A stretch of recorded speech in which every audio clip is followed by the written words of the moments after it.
Participant करो आयो फिर उठाए ना ठीक है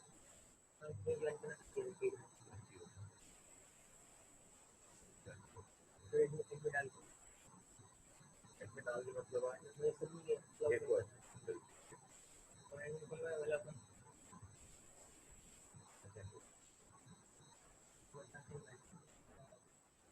अच्छा फिर पाणे थींदा वञनि जॉइन कंदा वञनि अच्छा ईअं आहे अच्छा जेकर को रहिजी वियो त पाण खे ॾींदे वञ ॾिसो हा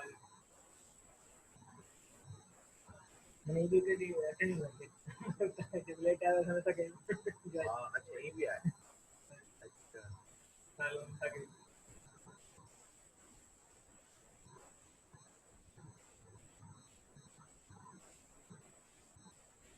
अच्छा इनके हिदार करता है सही सब्जेक्ट के लिए रखो कि मैनेजमेंट करना होता है सही होता है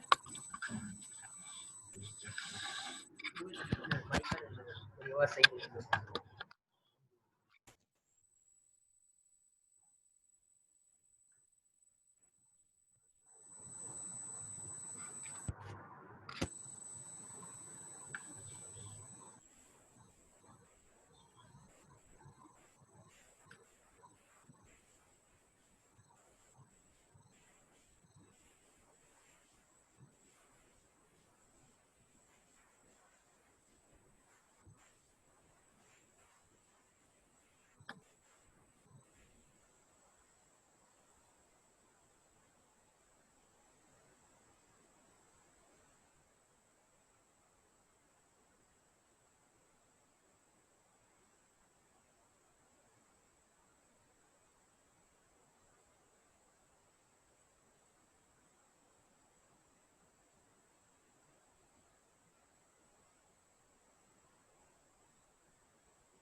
आपको आवाज आ रही है मेरी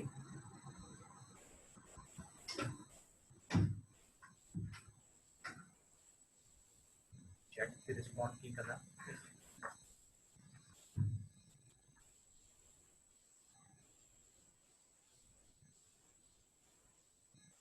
yes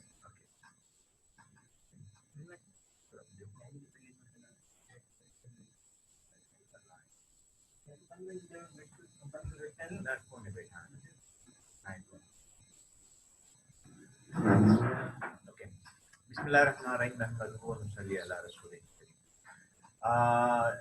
our today's topic is about the epilepsy, and I believe most of you are very much aware about the epilepsy, and the certain terms belongs to the epilepsy and the seizure disorders. इसमें कुछ important चीजें हैं जो कि बड़ा जरूरी है कि आप उसको समझें and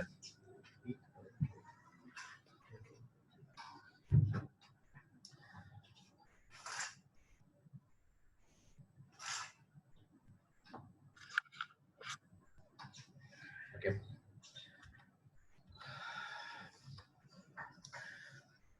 This is whenever we talk about the epilepsy, it is very important to understand the difference between the epilepsy and the seizures. And I believe most of you have a very clear about it, idea about it. Seizures की जब हम बात करते हैं, seizures means we are talking about the single event, and the epilepsy is a recurrent events of the seizures. So let's begin with the definitions of these things. अच्छा, एक चीज जहन में रखिए कि when we talk about the seizure of epilepsy, actually we are talking about the neuronal discharges.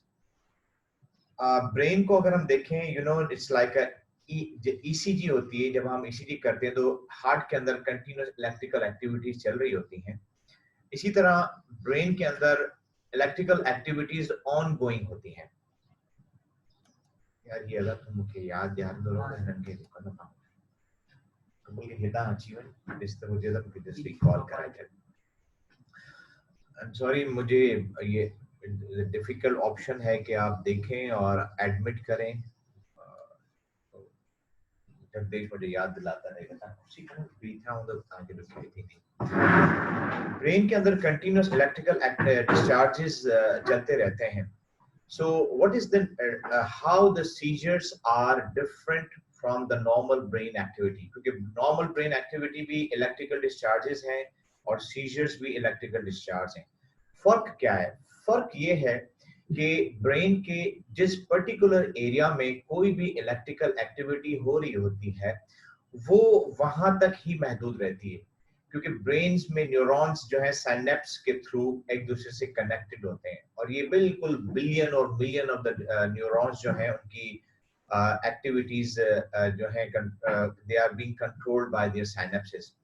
तो ये जो लोकलाइज्ड इलेक्ट्रिकल एक्टिविटी जो नॉर्मली ब्रेन की पड़ी हुई है, से फॉर एग्जांपल टेम्पोरल लोब है तो टेम्पोरल लोब की वही टेम्पोरल तक महदूद है, फ्रंटल पैराइटल जो जहां पर है, ये स्प्रेड आउट नहीं होती. उसका रीजन क्या है? उसका रीजन ये है कि साइनेप्टिक जो कनेक्शंस होते हैं वहां इनहिबिटरी न्यूरॉन्स होते हैं, इनहिबिटरी न्यूरोट्रांसमीटर्स होते हैं, और वो न्यूरोट्रांसमीटर्स इलेक्ट्रिकल डिस्चार्जेस को स्प्रेड आउट होने से रोकते हैं.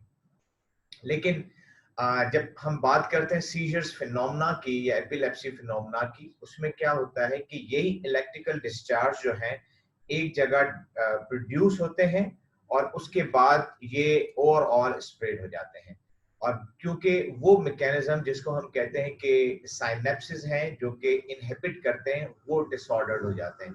तो वो इनहिबिटरी साइनेप्स की डिस्टरबेंस की वजह से किसी भी जगह पर जब इलेक्ट्रिकल एक्टिविटी डेवलप हो वो वहां पर उसको हम कहते हैं हाइपर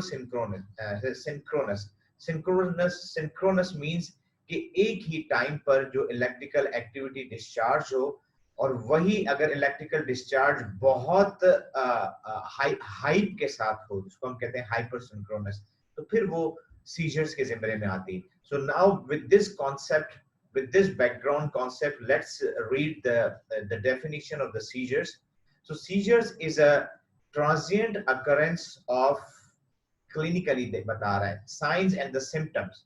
बॉडी के ऊपर कोई भी साइंस या सिम्टम्स अपेयर हो, से फॉर एग्जांपल फेस के ऊपर है तो ट्रीटिंग हो रही है, या हैंड्स के ऊपर जो है जर्क्स हो रहे हैं, लेग्स पे जर्क हो रहे हैं, या एक और कंडीशन है जिसको पार्शियल कॉम्प्लेक्स सीजर्स कहते हैं. तो पार्शियल कॉम्प्लेक्स सीजर्स के अंदर पेशेंट इज गेट कंफ्यूज्ड. सो कोई भी एक्टिविटी हो रही है जो बॉडी के ऊपर as a part of the science और द सिम्टम अपेयर हो रही है. क्यों अपेयर हो रही है? Due to sudden abnormal uncontrolled hypersynchronous discharge of the cerebral neurons. So ये इस चीज को जहन में रखें कि certain things, तो बैकग्राउंड वो जो मैंने आपको कॉन्सेप्ट दिया उसके साथ कोई भी इलेक्ट्रिकल डिस्चार्ज अगर हो रहा है वो हाइपर सिंक्रोनस है, और हाइपर सिंक्रोनस जब हो गया तो फिर वो स्प्रेड आउट करेगा, अनकंट्रोल हो जाएगा. तो when it's getting uncontrolled, so we call it the abnormal. So sudden abnormal uncontrolled discharge of the cerebral neuron is, and that produces certain signs and symptoms on the body, we call it the seizures. अच्छा, इसके लिए word transient का लफ्ज इसलिए use किया है कि कोई पर्टिकुलर टाइम के लिए होता है, कंटिन्यूस नहीं होता। अब वो सेकंड्स भी हो सकते हैं, मिनट्स भी हो सकता है। और अब वो जो मिनट्स है वो मोस्ट ऑफ द सीजर्स जो है are settled down within 5 minutes.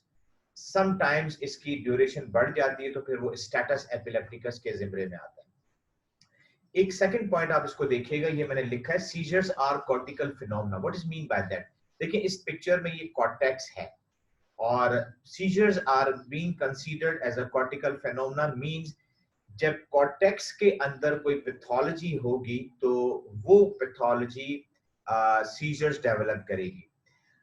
इसको और एक्सप्लेन अगर हम करें तो कुछ पैथोलॉजीज डीपर स्ट्रक्चर्स में हैं, जैसे कि से फॉर एग्जांपल एक पेशेंट है जिसको ब्रेन स्टेम पोन्स के अंदर या मेड्यूला के अंदर या बेजल गैंग्लिया के अंदर या व्हाइट मैटर के अंदर कहीं पर कोई पैथोलॉजी है, स्ट्रोक है या ट्यूमर है, तो वहां से उस सोर्स में से सीजर्स डेवलप नहीं होंगे। लेकिन अगर मिडिल सेरेब्रल आर्टरी स्ट्रोक है, कल हमने बात की उसमें कॉम्प्लिकेशंस पे हमने बात की, या एसीए है या पीसीए इन्फार्क्ट्स हैं जो कि कॉर्टेक्स को इन्वॉल्व करते हैं, तो उस केस में पेशेंट जो है डेवलप करेगा सीजर्स।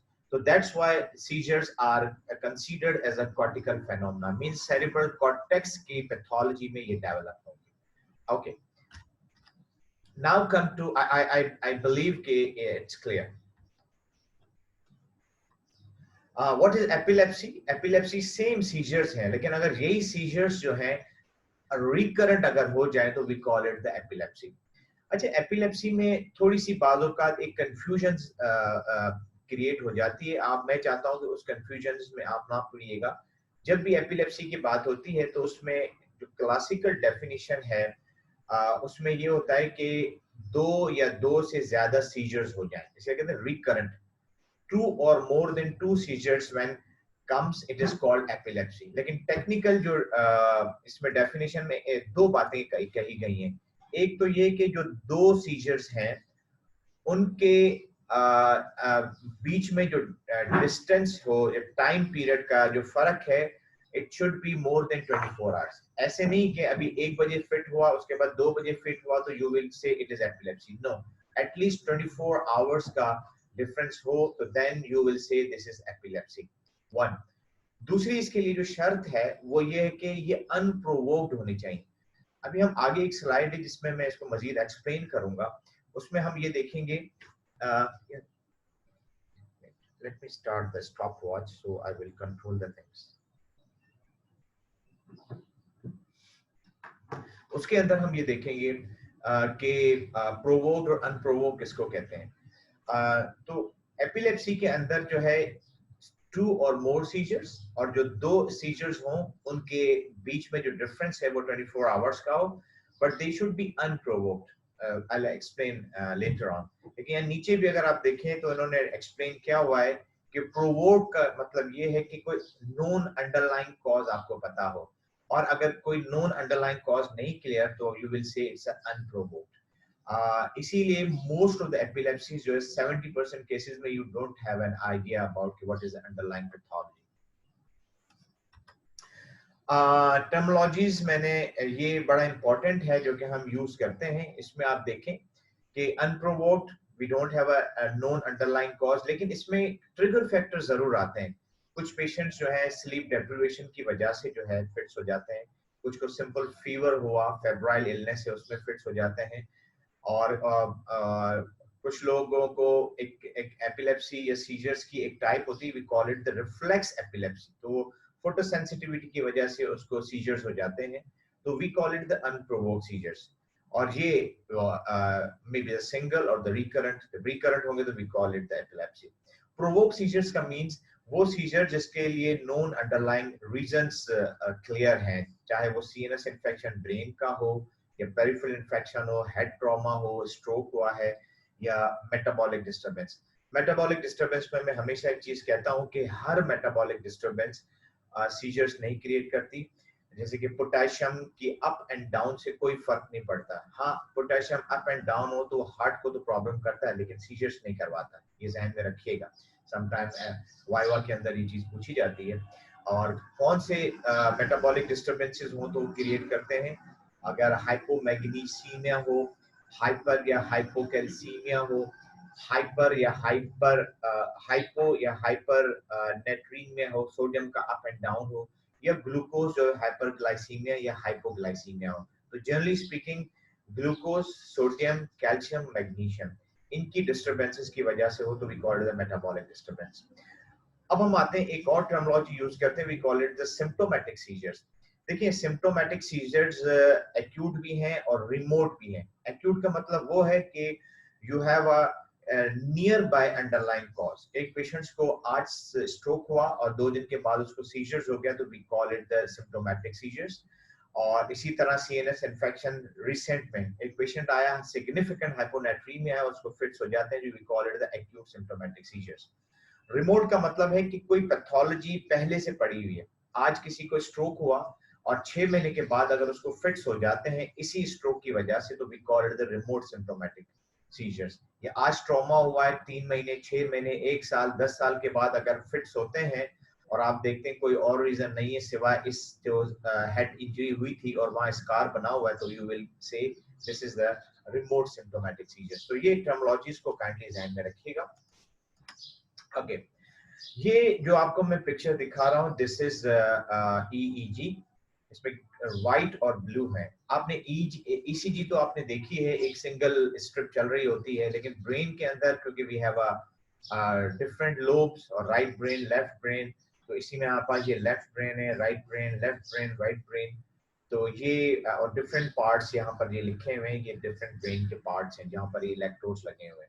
पहले हम बात कर चुके हैं कि नॉर्मली ब्रेन के अंदर एक्टिविटी चल रही होती है और ये जैसे कि ये अल्फा एक्टिविटी है जो कि ऑक्सीपिटल लोब पर है, ये यहीं पर ही रहेगी। लेकिन क्यों स्प्रेड आउट नहीं करती? इसलिए स्प्रेड आउट नहीं करती क्योंकि साइनेप्टिक न्यूरॉन जो है इसको स्प्रेड आउट होने से रोकते हैं। और लेकिन ये है हमारे पास नॉर्मल फिनोमेना। लेकिन अगर हम एबनॉर्मल फिनोमेना में आ जाएं तो उसमें आप देखें कि ये एबनॉर्मल हाइपर एक्टिविटी आ गई जो कि सारे ब्रेन में स्प्रेड आउट हो रही है। तो ये एक एग्जांपल है जिसमें जनरलाइज्ड एपिलेप्टिफॉर्म डिस्चार्जेस आ रहे हैं और उसका रीजन मैंने आपको बता दिया कि जो इनहिबिटरी साइनेप्स होते हैं वहां पर जो न्यूरोट्रांसमीटर काम कर रहे होते हैं उनका फंक्शंस अच्छा काम नहीं कर रहा पैथोलॉजी की वजह से, जिसकी वजह से जो एक्साइटेटरी न्यूरोट्रांसमीटर्स हैं वो उनकी एक्टिविटी ओवर हो जाती है और सारी एक्टिविटी स्प्रेड आउट होकर ब्रेन में चली जाती है। इसको ध्यान में रखिएगा। I think you got the idea कि एपिलेप्टिफॉर्म डिस्चार्ज ईजी में हम इस तरह देखेंगे। अच्छा, एपिलेप्टिफॉर्म जो डिस्चार्ज ईजी में अगर पूरी की पूरी ईजी में ऐसा आ रहा है तो we call it the generalised. और कभी कभी किसी स्पेसिफिक छोटे एरिया में डिस्चार्ज आ रहा होता है, जैसे टेम्पोरल लोब के अंदर आ गया या फ्रंटल लोब के अंदर आ गया, तो we call it the local या फोकल डिस्चार्ज। पीछे हमने डिस्कस किया ब्रीफली प्रोवोक सीजर्स और तो इसमें जब हम इस एटियोलॉजी की बात करें तो ये ध्यान में रखें कि 70% केसेस जो भी हमारे पास सीजर्स या एपिलेप्सी के साथ आते हैं उनमें we don't find any underlying cause, तो इसलिए कहते हैं इडियोपैथिक एपिलेप्सीज। और लेकिन कुछ में जो है हमारे पास कॉजेज होते हैं ग्रॉसली। अगर इन्होंने जो कॉज दिए हैं वो सारे मिक्सअप करके दे दिए हैं, जैसे कि अंडरलाइन, जैसे कि जेनेटिक, अच्छा ज्यादातर जेनेटिक प्रीडिस्पोजिशन होती है और समटाइम फैमिली में नॉन एपिलेप्सीज चल रही होती हैं, sometime family is not aware about different relationship जो होते हैं फैमिलीज में, मैरिजेस, उसकी वजह से। ब्रेन ट्रॉमा हो गया, फीवर की वजह से होगा क्योंकि ब्रेन में ट्यूमर है या स्ट्रोक हो गया। इसके अलावा मेटाबॉलिक इश्यूज हैं जैसे मैंने आपको बताया कैल्शियम की वजह से हाइपोकैल्सीमिया। तो ये अंडरलाइन कॉज हैं जिसकी वजह से जो है you should have an idea. Sometime पूछते हैं अच्छा बताएं कि अगर किसी पेशेंट को फिट्स हो जाए तो अंडरलाइन कॉज क्या हो सकता है, तो आप कह सकते हैं कि 70% तो अंडरलाइन कॉज हम डिटेक्ट नहीं करते, लेकिन कुछ पेशेंट्स में ये कॉजेज हो सकते हैं। तो just get an idea of this slide. जब भी मैं सीजर्स पढ़ाता हूँ एक टर्मिनोलॉजी में कहता हूँ कि you people should be aware about, we call the semiology. जिन लोगों ने मेरा पीबीएल अटेंड किया है सीजर्स के ऊपर वो उनको बहुत अच्छा अवेयरनेस होगी कि व्हाट इज सिमियोलॉजी। सीमियोलॉजी बेसिकली हम कहते हैं डिस्क्रिप्शन ऑफ सीजर्स। से फॉर एग्जांपल, जब भी कोई आपके पास पेशेंट आता है, हम मेडिकल स्टूडेंट्स के जो नोट्स देखते हैं वो कहते हैं सर ये फिट्स के साथ आया है। अब फिट्स से हमें पता चल रहा कि भाई क्या फिट्स। तो आपने पेशेंट्स के साथ या फैमिली से पूछना पड़ेगा भाई कैसे हुआ। तो से फॉर एग्जांपल मैं एक सिनेरियो देता हूँ आपको, उसमें पेशेंट खुद कहे या फैमिली कहे सर इनके जो है ना चेहरे के ऊपर जो है ये ट्विचिंग शुरू हुई, उसके बाद लेफ्ट फेस पे, और उसके बाद जो है उसके राइट फेस पे ट्विचिंग शुरू हुई, फिर उसके बाद राइट आर्म जो है वो ट्विच करने लगा, फिर लेग ट्विच करने लगा, और उसके बाद ये उस वक्त तक तो बोल रहे थे, उसके बाद इन्होंने जो है ये गेट कंफ्यूज्ड, उसके बाद सारा जिस्म जो है स्टिफ हो गया, आंखें चढ़ गई और बेहोश हो गए। अब ये क्या हुआ, एक स्टूडेंट जिसको नहीं पता सीमियोलॉजी, तो वो ये सर फिट्स के साथ आया, लेकिन जो दूसरा student who is very well aware about the semiology concept, तो वो इस तरह पूछेगा और फिर हमें बताएगा सर ये तो सीजर्स जो हैं और उसकी सीमियोलॉजी ये है। सीमियोलॉजी समझ में आपको आ गया कि it's a description of the seizures. अच्छा, इसकी क्या वैल्यू है, क्यों हम समझना चाहते हैं? बेसिकली एक तो this is a part of the good history taking. हर हर हर डिसऑर्डर, हर सीजर, हर कंडीशन की एक अच्छी हिस्ट्री टेकिंग होती है। तो सीजर्स के लिए अच्छी हिस्ट्री के लिए सीमियोलॉजी मस्ट बी आस्क्ड। लेकिन इसका ये हमें किस तरह हेल्प करती है क्लिनिकली? ये बेसिकली हमें लोकलाइज करने में हेल्प करती है, क्लासिफाई करने में हेल्प करती है, क्योंकि हमारे पास जो क्लासिफिकेशन है फिट्स की, वो फोकल सीजर्स हैं, जनरलाइज सीजर्स हैं, प्राइमरी जनरलाइज सीजर्स हैं, focal seizure with secondary generalise seizures हैं। तो जब आप क्लासिफाई करके बताते हैं आखिर में, जब हम पूछते हैं भाई तो आपका क्या ख्याल है ये जो फिट्स हैं इसको आप कैसे क्लासिफाई करेंगे, तो आप कह सकते हैं सर ये क्योंकि फोकल सीजर्स हैं और विद सेकेंडरी जनरलाइजेशन, फेस से शुरू हुआ था उस वक्त तक पेशेंट अवेयर था, उसके बाद जनरलाइज हो गया और पेशेंट लॉस ऑफ कॉन्शियसनेस हो गई। तो ये आप इसको focal seizures with secondary generalisation आप कह सकते हैं इसको। अच्छा, लोकलाइजेशन में क्या हेल्प करेगा ये? अगर से फॉर एग्जांपल पेशेंट को स्टार्ट में कोई कंफ्यूजन होती है, हेलुसिनेशंस होती है, तो आप उसको टेम्पोरल लोब में लोकलाइज करेंगे, और अगर जैसे फेस पे ट्विचिंग हो रही तो आप फ्रंटल लोब पे करेंगे। सिर्फ पेशेंट कह रहा है कि नमनेस होती है मुझे, उसके बाद सही हो जाता हूँ, तो आप पैराइटल लोब, सेंसरी जो लोब है। इसी तरह जो है अगर पेशेंट को सिर्फ फिट्स होते हैं, सही हो जाता है, तो आप कहेंगे भाई फोकल सीजर्स है, क्लासिफिकेशन वाली मैंने जो आपको बात की। और अगर right from the beginning patient कहता है मुझे तो पता ही नहीं चला, लोग कहते हैं बैठे बैठे उसको हाथ टेढ़े हो गए, आंखें चढ़ गई उसकी, तो we call it the generalised seizures, the primary generalised seizures. फिर उसके बाद सीमियोलॉजी इज क्लियर। इसमें बाज़ औक़ात हम लोग फिनोटाइप का वर्ड यूज करते हैं, भाई सीजर्स का फिनोटाइप्स क्या है?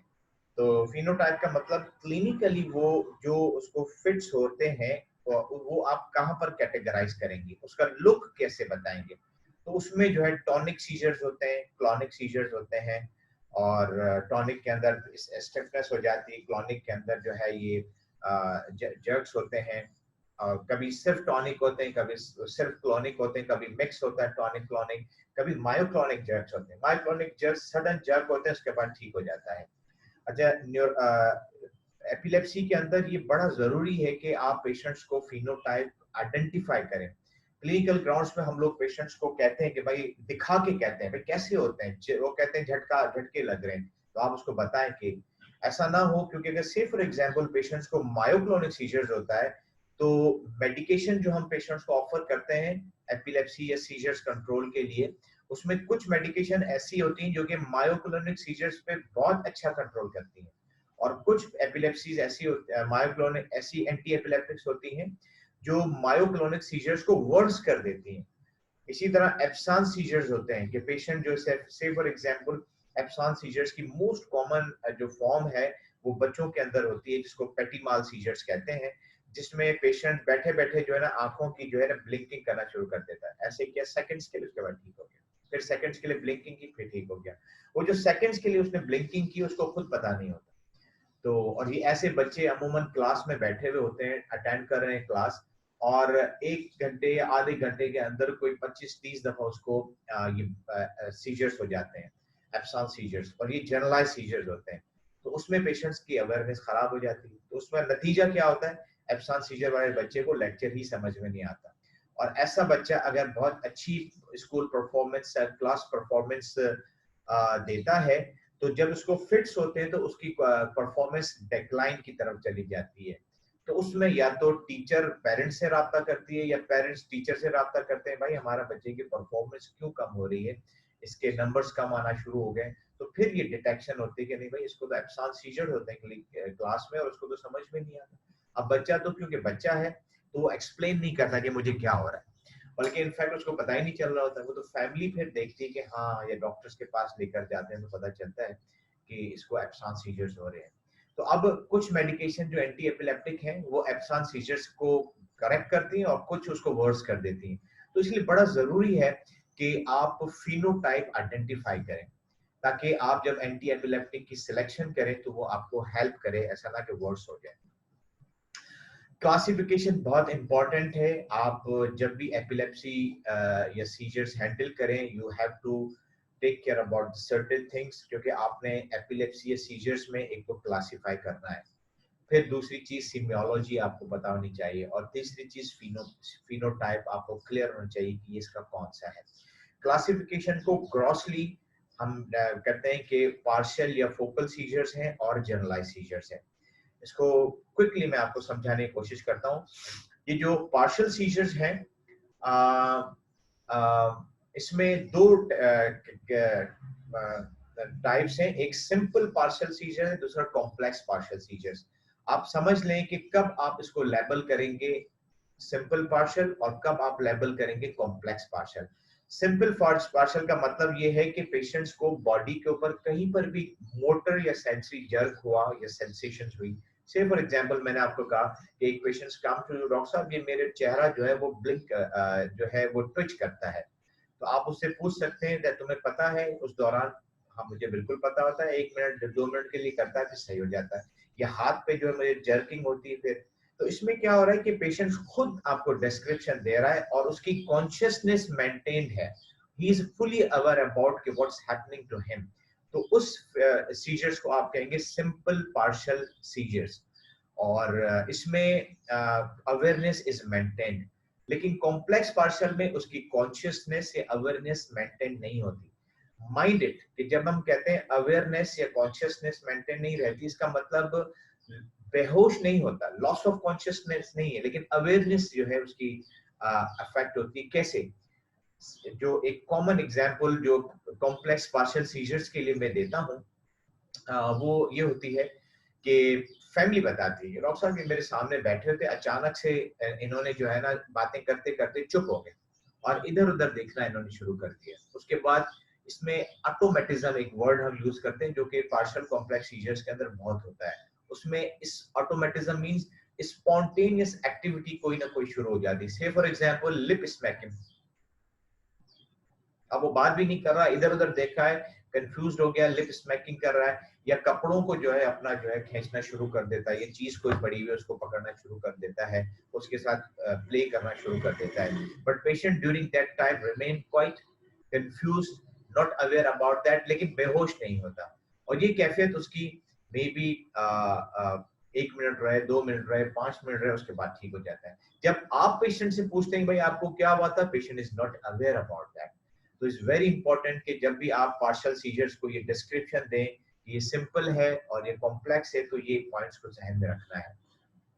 फिर क्या होता है, अच्छा जब सिंपल और पार्शियल कॉम्प्लेक्स का जो कॉन्सेप्ट है, मैं एक थोड़ी सी चीज बता दूं। ये देखिए एक पिक्चर है, इसमें ये बेसिकली बताता है क्लासिफाई जब आप करते हैं कि पार्शियल कॉम्प्लेक्स जो है, चाहे वो प्राइमरी हो या सेकेंडरी हो, प्राइम पार्शियल वो सिंपल हो या कॉम्प्लेक्स हो, तो उसमें होता क्या कि किसी एक पर्टिकुलर एरिया से जो है एपिलेप्टिफॉर्म डिस्चार्जेस शुरू होते हैं, और वो जो एरिया होगा उसी की प्रेजेंटेशन होगी।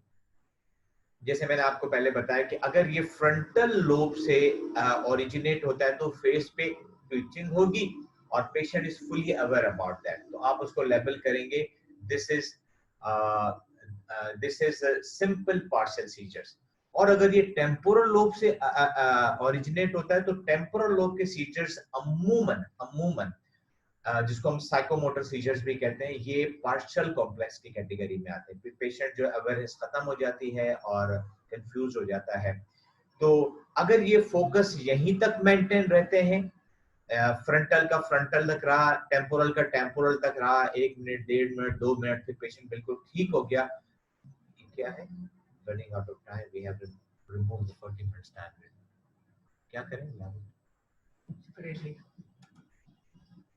40 मिनट्स हो गए क्या? नहीं, सॉरी। तो इसमें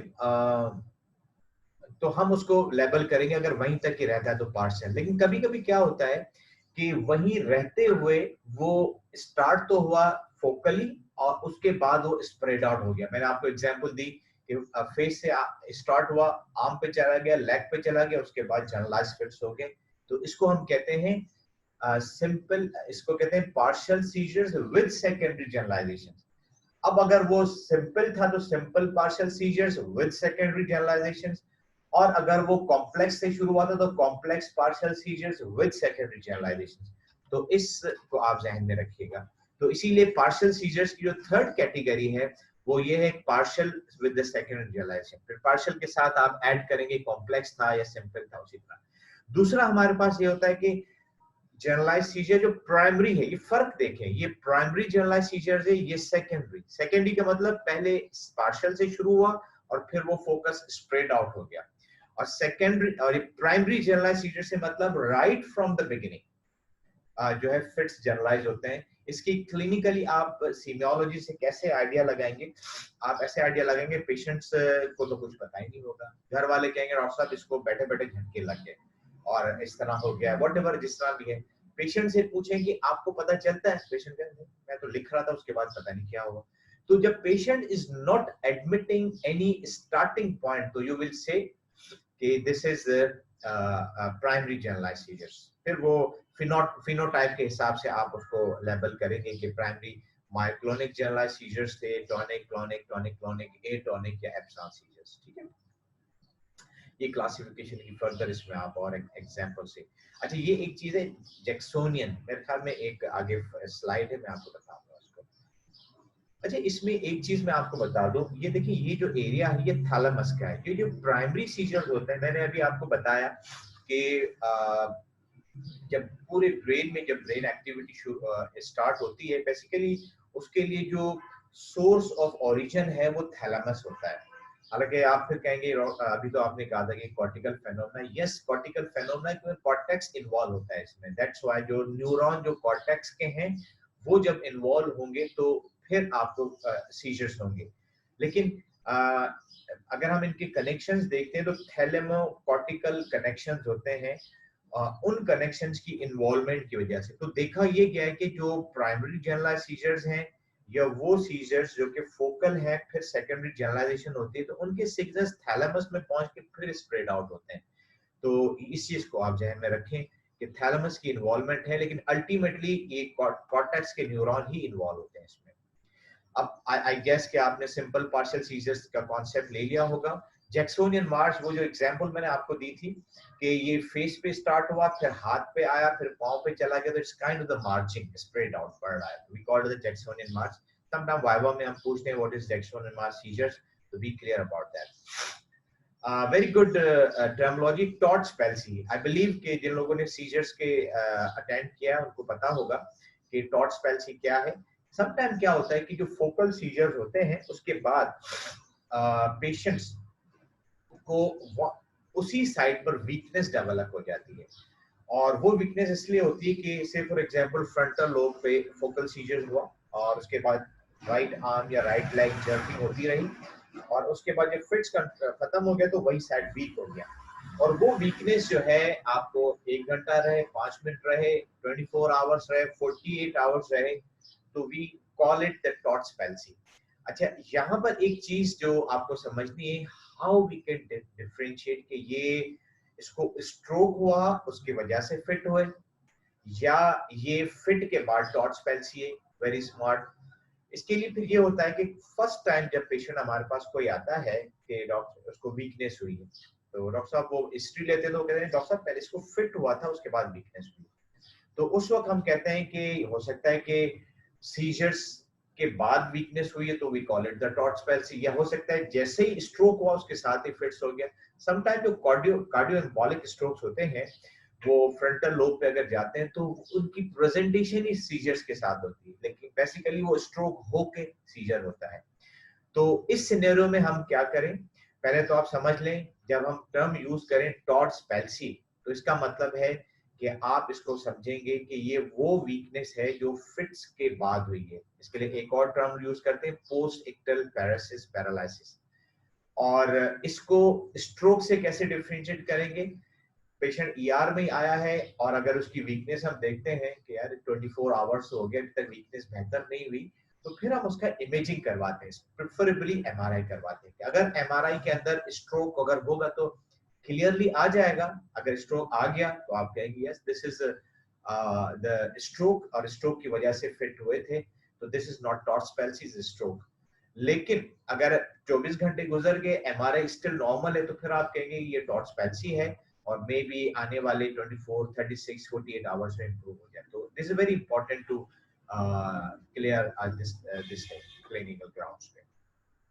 अच्छा, इसकी टॉर्च पैल्सी का जो टर्मिनोलॉजी है, इसको डिफरेंट टाइप से, अगर वीकनेस हो गई है तो वो टॉर्च पैल्सी आप कहेंगे, लेकिन टॉर्च पैल्सी हम बाज़ औक़ात कहते भी हैं कि पेशेंट को अगर टेम्पोरल लोब की इन्वॉल्वमेंट है जो लेफ्ट हेमिस्फीयर में, तो वहां से अगर फिट्स जल्दी जल्दी हुए और फिर उसके बाद ठीक हो गए, तो ऐसा पेशेंट ग्लोबली एफेजिक हो जाता है, तो वो भी as a part of the Todd's palsy आप कह सकते हैं उसको।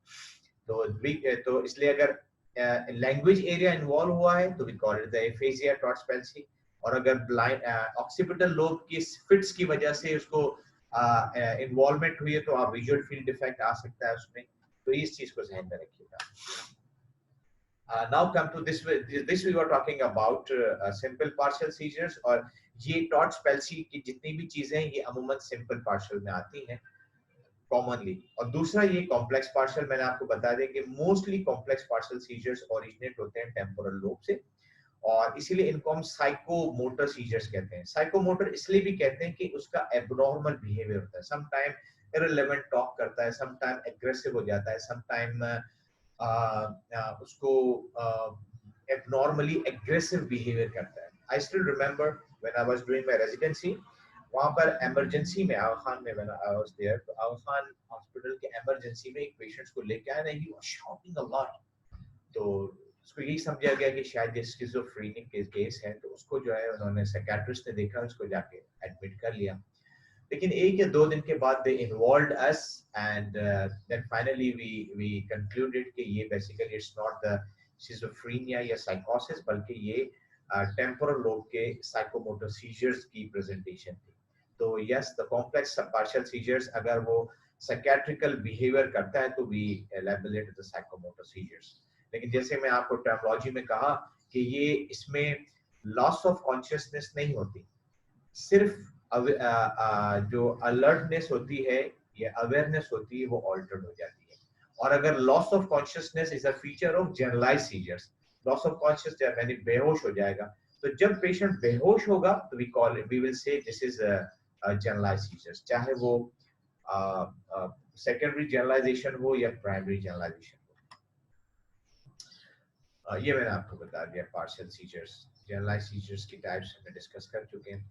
नाउ वेरी इंपॉर्टेंट, हर डिजीज के अंदर डिफरेंशियल डायग्नोसिस को हमें ध्यान में रखना चाहिए। कार्डियोलॉजी वाले हमें सम टाइम पेशेंट्स भेजते हैं, डॉक्टर साहब ये देखें ये हमारे पास आया है लेकिन हमें लगता है ये फिट्स है, या हम उनके पास भेज देते हैं कि हम कहते हैं यार हमें लग रहा है कि ये फिट्स नहीं, ये सिनकपी है। सिनकपी आपको पता है कि is a brief loss of consciousness. अच्छा, एक बात मैं आपको जहन में रखिएगा, जरूरी नहीं है कि प्राइमरी सीजर्स हो तो प्राइमरी सीजर्स में लाजमी टॉनिक क्लॉनिक सीजर हो। Some time patient just loss of consciousness होती है विदाउट एनी क्लिनिकल, बॉडी के ऊपर कोई फिनोटाइप हो, विदाउट दिस कि पेशेंट्स को डेवलप हो गया कि टॉनिक क्लॉनिक मायोक्लॉनिक, नहीं, सिंपल लॉस ऑफ कॉन्शियसनेस भी होती है। अगर ऐसी सिनेरियो हो तो फिर आपके डिफरेंशियल में सिंकपी आती है। अच्छा, ये मैं जब भी ये बताता हूँ तो मैं कहता हूँ कि ये लिखा हुआ सिंकोप है, लेकिन उसको प्रोनाउंसिएट हम सिंकपी करते हैं। कुछ मेडिकल स्टूडेंट्स क्या करते हैं, सिंकपी की वजह से पी के आगे वाई लगा देते हैं, तो प्लीज इसकी स्पेलिंग का ख्याल रखिए। अच्छा, ये अमूमन या तो वेसल ओरिजिनेट होती है सिंकपी या कार्डियक ओरिजिनेट होती है। वेसल्स में क्या होता है कि अगर अमूमन अगर पेशेंट्स किसी का पोस्टरल ड्रॉप हो, अगर थोड़ा सा खड़ा हुआ उसका ब्लड प्रेशर ड्रॉप हुआ तो पेशेंट विल फॉल डाउन। जैसे ही ब्लड प्रेशर ड्रॉप हुआ, ब्रेन की तरफ सर्कुलेशन स्टॉप हुई, पेशेंट गिर गया, सर्कुलेशन रिज्यूम होगी, ग्रेविटी इफेक्ट खत्म हो गया, पेशेंट विल अवेकन। तो ये जो है पोस्टरल ड्रॉप की वजह से सिंकपी हुई। अरिथमिया की वजह से पेशेंट्स को प्रॉपर्ली ब्लड सप्लाई ब्रेन को नहीं हुई और पेशेंट गिर गया, तो उसको भी हम जो है कार्डियक सिंकपी कहते हैं। तो सिंकोपल अटैक जो है वो डिफरेंशियल में आता है, स्पेशली उस केस में जब पेशेंट्स को सिर्फ लॉस ऑफ कॉन्शियसनेस हो। सवाल बाज़-औक़ात कोई करता है, सर क्या सिंकपी में क्लिनिकल सीजर्स हो सकते हैं? जवाब है यस। सिंकपी सिंपल पेशेंट गिर गया, ग्रेविटी इफेक्ट खत्म हुआ, और अगर ब्लड प्रेशर की वजह से गिरा था पोस्टल, वो तो फौरन अवेक हो जाए। लेकिन अरिथमिया की वजह से बाजों का जब तक अरिथमिया करेक्ट नहीं होता पेशेंट रिमेन अनकॉन्शियस। तो जितनी देर तक ब्रेन के अंदर ब्लड सप्लाई मेंटेन नहीं रहेगी, स्कीमिया डेवलप होगा, तो यही स्कीमिया फिट्स करवा सकता है। तो रियल क्लिनिकल फिट्स डेवलप हो सकते हैं। ये एक हम टेक्स्ट बुक में एक एग्जाम्पल पढ़ते थे कि कोई शख्स जो पुराने जमाने में टेलीफोन होते थे वो बूथ होते थे, तो छोटे से होते थे, उसमें सिर्फ खड़ा हुआ जा सकता है। अब अगर कोई शख्स बात कर रहा है, उसको सिनकपी हुई, तो जब वो गिरेगा तो फ्लैट नहीं लेटेगा, वो सिटिंग पोस्चर में गिरेगा और उसकी वजह से वो बैठा ही रहेगा, तो उसमें पेशेंट्स को फिट्स हो सकते हैं क्योंकि ब्लड सप्लाई ज्यादा देर तक ब्रेन को रिज्यूम नहीं करती। इस तरह कार्डियक अरिथमियाज में मैंने आपको बताया सिनकपी होती है।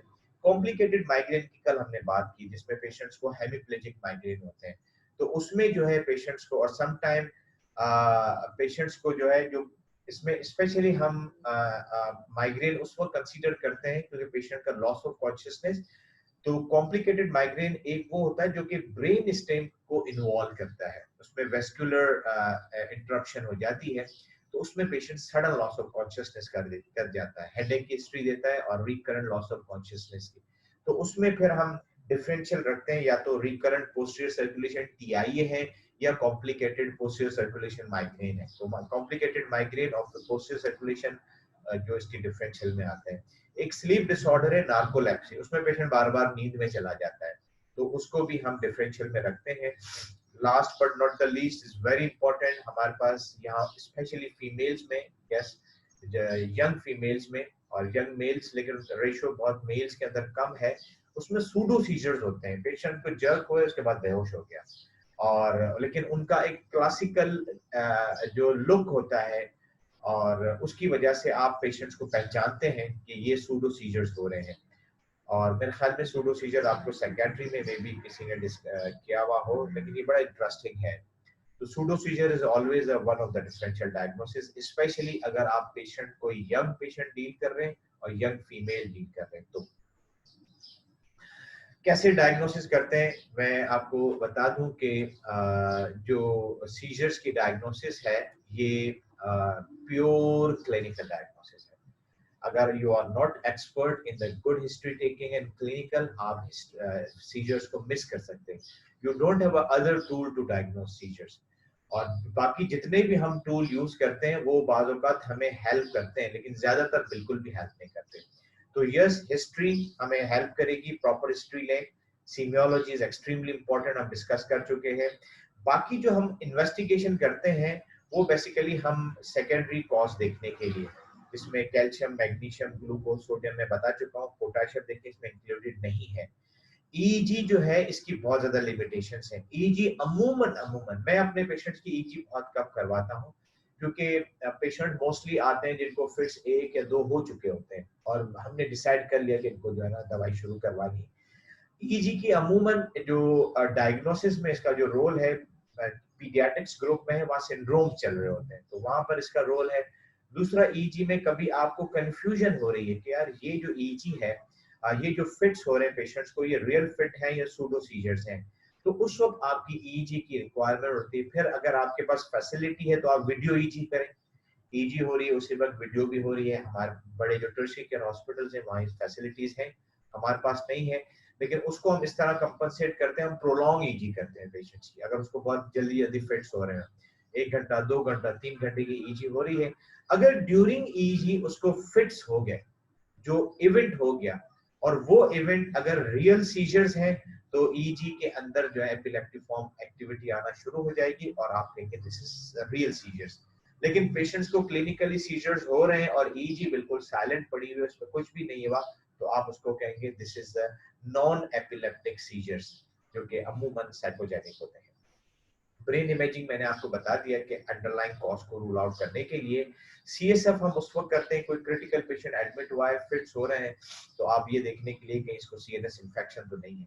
लेकिन डेफिनेटली हर पेशेंट में सीएसएफ नहीं करते, और हर पेशेंट में जो है जो ईजी नहीं करते।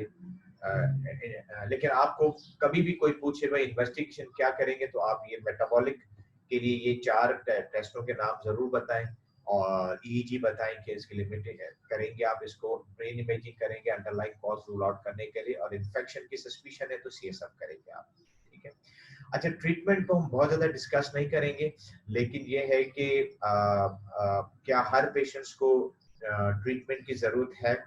अमूमन एक पेशेंट आता है जिसको फिट्स हुए हैं, सिंगल फिट हुआ है, क्या उसको हम ट्रीट करें? अगर सिंगल फिट हुआ है, उसकी सारी ब्लड टेस्ट ठीक है, उसकी ईईजी करते हैं वो भी ठीक है, और अगर उसकी ब्रेन इमेजिंग भी ठीक है, और उसकी फैमिली में कोई हिस्ट्री नहीं है सीजर्स डिसऑर्डर की, तो फिर सिंगल फिट को हम ट्रीट नहीं करते। ये 4 चीजें ध्यान में रखिएगा। फिर मैं रिपीट करता हूँ, सिंगल सीजर हुआ है, मेटाबॉलिक वर्कअप ठीक है, ब्रेन इमेजिंग ठीक है, ईईजी भी बिल्कुल ठीक है, और कोई फैमिली हिस्ट्री नहीं है, तो फिर आप पेशेंट्स को ये सिंगल फिट जो है उसमें शुरू नहीं करेंगे। हाँ अगर प्रोलॉन्ग हाँ अगर इनमें से कोई एबनॉर्मल टेस्ट आ जाता है, तो फिर आप उसको ऑफर करेंगे treatment, otherwise you have to wait for the second fit. अमूमन सेकंड फिट जो है 50% चांस होता है कि वो 2 साल 3 साल के बाद ही होते हैं, जो स्टैटिस्टिक्स हमें बताते हैं। बालों का पेशेंट्स को हमने ट्रीटमेंट शुरू करवाया, 2 3 4 मेडिसिन पे भी है, बड़ी इंट्रैक्टेबल सीजर्स हैं, तो फिर उसमें हम पेशेंट को सर्जरी ऑफर करते हैं, लेकिन सर्जरी भी बहुत ही सिलेक्टेड पेशेंट्स में होती है। उसमें हम आइडेंटिफाई करते हैं अगर वो टेम्पोरल लोब से निकल रही है, फ्रंटल लोब से, तो वो लोबेक्टोमी उस एरिया को हम रिमूव कर देते हैं। अब तो नई स्टेट ऑफ आर्ट जो है मशीनरीज आ गई हैं, अब और नए नए ट्रीटमेंट्स आ गए हैं, तो सर्जरी जो ओपन सर्जरीज हैं अब वो फ्रीक्वेंटली नहीं होती। हमारा टारगेट क्या होता है? हमारा टारगेट ये होता है कि सीजर फ्री। बहुत सारे पेशेंट होते हैं डॉक्टर साहब, दवाई 10 साल हो गए और फिर अभी भी हो रहे हैं, और तो कब तक दवाई खाएंगे? तो हमारा ये होता है कि आप हमने सीजर फ्री जो हमारा टारगेट होता है उसको अचीव करना है। दवाई खाना मकसद नहीं है, दवाई को अप्रोप्रिएटली डोज में या नंबर्स में लेना जरूरी है ताकि सीजर फ्री स्टेट आपको अचीव हो। अगर सारे आपका वर्कअप ठीक है, इवन इडियोपैथिक हमने आपको लेबल किया है, तो फिर हम अमूमन 2 से 5 साल तक ट्रीटमेंट देते हैं। एक भी फिट नहीं होता तो ग्रेजुअली उसको कट डाउन कर देते हैं। कुछ दवाओं के नाम आपको याद होने चाहिए, जिसमें फर्स्ट लाइन मेडिकेशन में कार्बामाजेपिन जो टेग्रोल के नाम से, सोडियम वेल्प्राइड जो एपिवॉल के नाम से अवेलेबल है, लेविट्रोसिटाम, टोपिरामेड, ये 2-3 दवाओं के मेडिकेशन के नाम आपको जरूर याद होने चाहिए। ट्रेड नेम याद नहीं है तो नो प्रॉब्लम, लेकिन जेनेरिक जो इनके फार्मूलाज हैं वो आपको पता होने चाहिए। स्टेटस एपिलेप्टिकस एक टर्म है, मैंने शुरू में इसकी बात की थी। स्टेटस एपिलेप्टिकस की डेफिनेशन आपको पता होनी चाहिए। इसकी जो क्लासिकल डेफिनेशन है, कल हमने बात की थी टीआईए की, क्लासिकल डेफिनेशन टीआईए की मैंने कहा था कि 24 आवर तक अगर वीकनेस रहती है और तो आप टीआईए नहीं कहेंगे, 24 आवर्स के अंदर अंदर इंप्रूव होगी तो you will call it TIA. लेकिन मैंने आपको कहा था ये क्लासिक डेफिनेशन है जो बहुत पहले एस्टेब्लिश होती, अब चेंज हो गई है, हम लोग न्यूरोलॉजी साइड पे डिफरेंट इसको कॉन्सेप्ट है। स्टेटस एपिलेप्टिकस की भी एक क्लासिक डेफिनेशन है, वो ये कि इफ द सीजर्स, इसकी 2 डेफिनेशंस हैं। अगर एक सीजर है और उसकी ड्यूरेशन मोर देन 30 मिनट्स है, उसको भी आप स्टेटस एपिलेप्टिकस कहेंगे। और अगर पेशेंट्स को एक छोटा फिट हुआ फिर दूसरा फिट बने, रिकरेंट सीजर्स हो रहे हैं और 2 फिट्स के बीच में उसने कॉन्शियसनेस गेन नहीं की। तो 2 और मोर देन 2 सीजर्स, कंसीक्वेंट सीजर्स, और इन बिटवीन उसने कॉन्शियसनेस गेन नहीं की, तो आप उसको भी स्टेटस एपिलेप्टिकस कहेंगे। तो ये दो जो है आप डेफिनेशन जहन में रखें स्टेटस एपिलेप्टिकस की। और ये मेरे ख्याल में इसकी ये हमारे पास तो लेकिन अब जो करंट है उसमें 30 मिनट्स जो है डेफिनेशन हम कंसीडर नहीं करते। आप क्लासिक डेफिनेशन आपको याद होनी चाहिए, लेकिन न्यू रिकमेंडेशन ये है कि अगर सीजर्स 5 मिनट्स या उससे ज्यादा रहते हैं सिंगल सीजर्स, तो उसको आप स्टेटस एपिलेप्टिकस से लेबल करते हैं। और क्यों ये जरूरी है समझना स्टेटस एपिलेप्टिकस, क्योंकि इसकी मोर्टेलिटी बहुत हाई है, 5 to 15%। अच्छा, इसको ट्रीट कैसे करते हैं? This is a neurological emergency है और डेफिनेटली आपने पेशेंट्स को ईआर में देखना है और उसको इंजेक्टेबल थेरेपीज जो है वो देनी है। वो इंजेक्ट, क्योंकि हमारे पास जितनी भी एंटी एपिलेप्टिक मेडिकेशन वो सारी की सारी इंजेक्टेबल अवेलेबल नहीं है, तो जो इंजेक्टेबल है वो अवेलेबल वो आप देंगे, जैसे कि फेनिटोइन है, लेविट्रोसिटाम है, एपीवॉल है, डायज़ीपाम है, मिडाज़ोलम है, लोरेज़ेपाम है। ये जो आखिरी 3 मैंने नाम लिए हैं, ये जो है इंजेक्टेबल है एबॉर्ट करने के लिए। बाकी जो हम करते हैं वो ताकि दोबारा नए नए सीजर्स ना हो। I think this is my last slide. ये देखिए टेक होम मैसेज है। टेक होम मैसेज मैंने इसलिए रखा है क्योंकि हमें नहीं पता किस फैमिली में कब फिट्स हो जाए। ये कॉमन एक चीज है जो कि मैं हमेशा पेशेंट और फैमिली को बताता हूँ कि अगर आपके घर में किसी को फिट्स हो जाए तो आपका क्या रोल है। एक बात ध्यान में रखें, इस वक्त आप ये समझें, बीइंग अ मेडिकल स्टूडेंट्स, आपने डॉक्टर बनना है। आप ये समझिए कि जो हमारे पास कॉमन मिस्टेक है कि जो जनरलाइज फिट्स होते हैं उसमें जबान आ जाती है दांतों के बीच में, तो लोग क्या करते हैं, मुंह को खोलने की कोशिश करते हैं। ये सही नहीं है। और इस मुंह को खोलने, कभी मुंह हाथ से खींचते हैं, कभी बीच दांतों के बीच में चम्मच डाल के उसको घुमाने की कोशिश करते हैं। देखिए इससे क्या होगा, पहली बात तो ये है कि मुंह नहीं खुलेगा, ठीक है। और तो इसलिए कोई फायदा नहीं है इस तरह की प्रैक्टिस का। इसमें ज्यादा से ज्यादा ये होगा कि उसके दांत टूट जाएंगे, हिल जाएंगे, और दांत दोबारा कब ये वाले, क्योंकि दांत आपको 2 दफा फ्री में मिलते हैं और तीसरी दफा आपको पैसे से खर्च करना पड़ता है। तो अगर बड़ी उम्र का आदमी है तो उसके दांत फिर आपको लगवाने पड़ेंगे। देयर इज नो प्रैक्टिस कि आपने दांत को, मुंह को खोलने की कोशिश करनी। जबान आ गई है, अब उसको कटने दें, उसको आप कुछ नहीं कर सकते। तो आपने क्या करना है, जो आपका पार्ट है वो पार्ट ये कि जब भी पेशेंट को फिट्स हो तो आपने वन साइड पे लेटरल पोजीशन पे लेटा देना है उसको। क्यों? ताकि उसको जो सीक्रीशंस आती है जबान कटने से, जो ब्लीडिंग हो रही है, वो बाहर निकले, थॉट में ना एस्पिरेट करने का। दूसरा, उसके नजदीक कोई near by object, hard object, जैसे ये देखिए कुर्सी वगैरह हटा रहा है, उसको आप दूर कर दें, क्योंकि अगर वो जर्क्स लगते हैं, कई दफा जनरलाइज सीजर्स में पेशेंट्स के शोल्डर्स जो है डिसलोकेट हो जाते हैं। और तीसरा, कोई ऐसा ऑब्जेक्ट आसपास पड़ा हुआ है उसको जो है जिससे नुकसान हो सकता है, जैसे आग आग है या चूल्हा पड़ा हुआ है, तो उससे दूर कर दें उसको। और बिल्कुल भी आप ये कोशिश ना करें कि पेशेंट की मूवमेंट्स हो रही है उसको पकड़ लें जोर से ताकि होने, उसको आप कुछ नहीं कर सकते। और तो इसलिए जो चीज हो रही है वैसे होने दें, बस लेटरली लिटा दें और आसपास से जो हार्ड ऑब्जेक्ट्स है उसको जो है आप हटा दें, एंड दैट्स ऑल। तो this is my take home message and that's all about. अगर आपका कोई सवाल है तो आप पूछें। एंड मेरे ख्याल में बंद कर दें इसको, क्या करें? जी देखिए, स्टेटस एपिलेप्टिकस जो है, मैंने आपको बताया स्टेटस एपिलेप्टिकस भी सीजर्स हैं। आप कब लेबल करेंगे स्टेटस एपिलेप्टिकस? वो सीजर्स जो 2 तरह के क्राइटेरियाज को फॉलो कर रहा है। या तो एक सिंगल सीजर है जो कि उसकी ड्यूरेशन बहुत प्रोलॉन्ग है।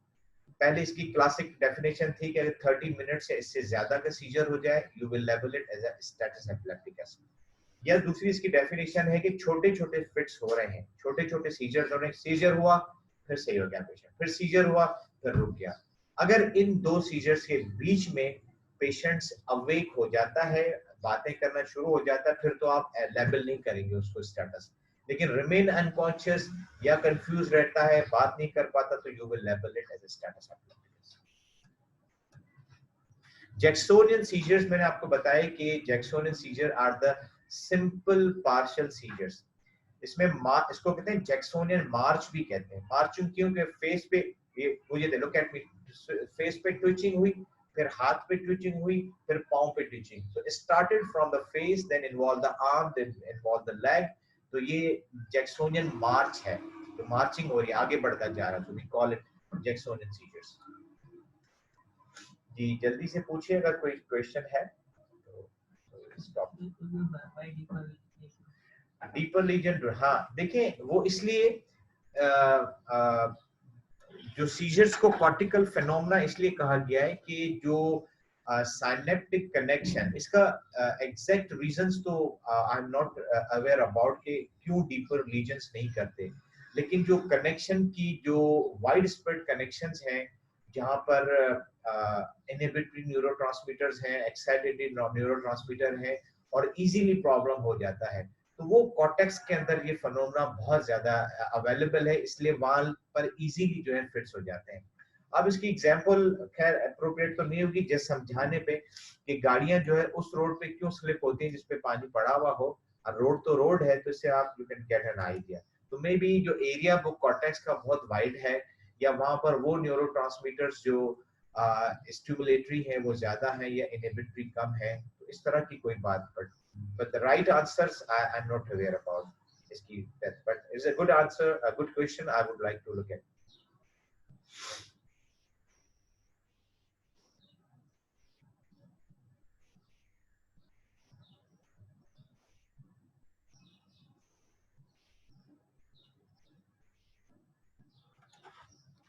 So